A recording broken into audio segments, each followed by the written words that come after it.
ప్రతి పార్టీకి సంప్రదాయ ఓటు బ్యాంక్ ఉంటుంది. సామాజిక వర్గాలకు వెన్నుదన్నుగా కూడా పార్టీలు ఉంటాయి. అయితే కాంగ్రెస్ ఆవిర్భావం నుంచి ఆ పార్టీ అండగా నిలిచింది గిరిజనులు. ఎందుకంటే గిరిజన సంక్షేమానికి పెద్దపీట వేస్తూ కాంగ్రెస్ ప్రభుత్వాలు సానుకూల నిర్ణయాలు తీసుకునేవి. మన రాష్ట్రానికి సంబంధించి కాంగ్రెస్ పార్టీ కనుమరుగైన తర్వాత వైసీపీ గిరిజనులకు ఇష్టమైన పార్టీగా నిలిచిపోయింది. అదే సమయంలో టీడీపీ పట్ల వారు పెద్దగా ఆసక్తి చూపరు. ఆ పార్టీ ఆవిర్భావం నుంచి ఎస్టీ రిజర్వ్డ్ నియోజకవర్గాల్లో కాంగ్రెస్ పార్టీయే గెలిచేది. అటు తర్వాత వైసీపీ గెలుచుకుంటూ వచ్చింది. ఇప్పుడు పరిస్థితుల్లో క్రమేపీ మార్పు కనిపిస్తోంది. గిరిజన ప్రాంతాల్లో జనసేన మాట వినిపిస్తోంది. దానికి కారణం డిప్యూటీ సీఎం పవన్ కళ్యాణ్. గిరిజన ప్రాంతాలకు ప్రభుత్వ పరంగా చివరకు గిరిజనులకు వ్యక్తిగతంగా కూడా అండగా నిలుస్తున్నారు పవన్. దీంతో వచ్చే ఎన్నికల నాటికి ఎస్టీ రిజర్వ్డ్ నియోజకవర్గాల్లో జనసేన బలపడడం ఖాయంగా తెలుస్తోంది.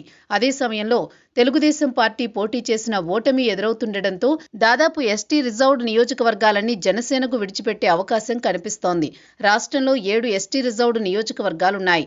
అందులో పాలకొండ, సాలూరు, కురుపాం, అరకు, పాడేరు, రంపచోడవరం, పోలవరం నియోజకవర్గాలున్నాయి. అయితే పాలకొండలో ఇప్పటికే జనసేన మొన్నటి ఎన్నికల్లో గెలిచింది.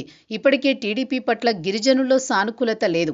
అందుకే వైసీపీ గెలుస్తూ వచ్చింది. కానీ అందులో మార్పు తేవాలని పవన్ ఆలోచన చేశారు. అందుకే గిరిజన ప్రాంతాలపై ప్రత్యేకంగా దృష్టి పెట్టారు. గిరిజన గ్రామాలతో పాటు కొండ శిఖర గ్రామాలకు రహదారులు నిర్మిస్తున్నారు.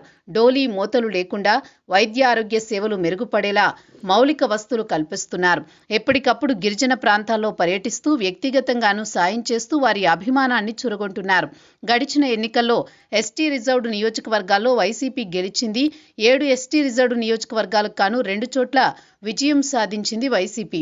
అయితే అనుకోని విధంగా కురుపాంతో పాటు సాలూరులో టీడీపీ గెలిచింది. పోలవరంలోనూ టీడీపీ చాలా రోజులకు గెలిచింది. పాలకొండలో మాత్రం జనసేన విజయం సాధించింది. విశాఖ మన్యంలోని అరకు, పాడేరులో వైసీపీ గట్టెక్కింది. అయితే ఎట్టి పరిస్థితుల్లో వచ్చే ఎన్నికల్లో ఆ 7 సీట్లలో జనసేన గెలవాలన్నది పవన్ ప్రణాళిక. ఆ సీట్ల విషయంలో టీడీపీ సైతం ఎటువంటి అభ్యంతరాలు ఉండవు.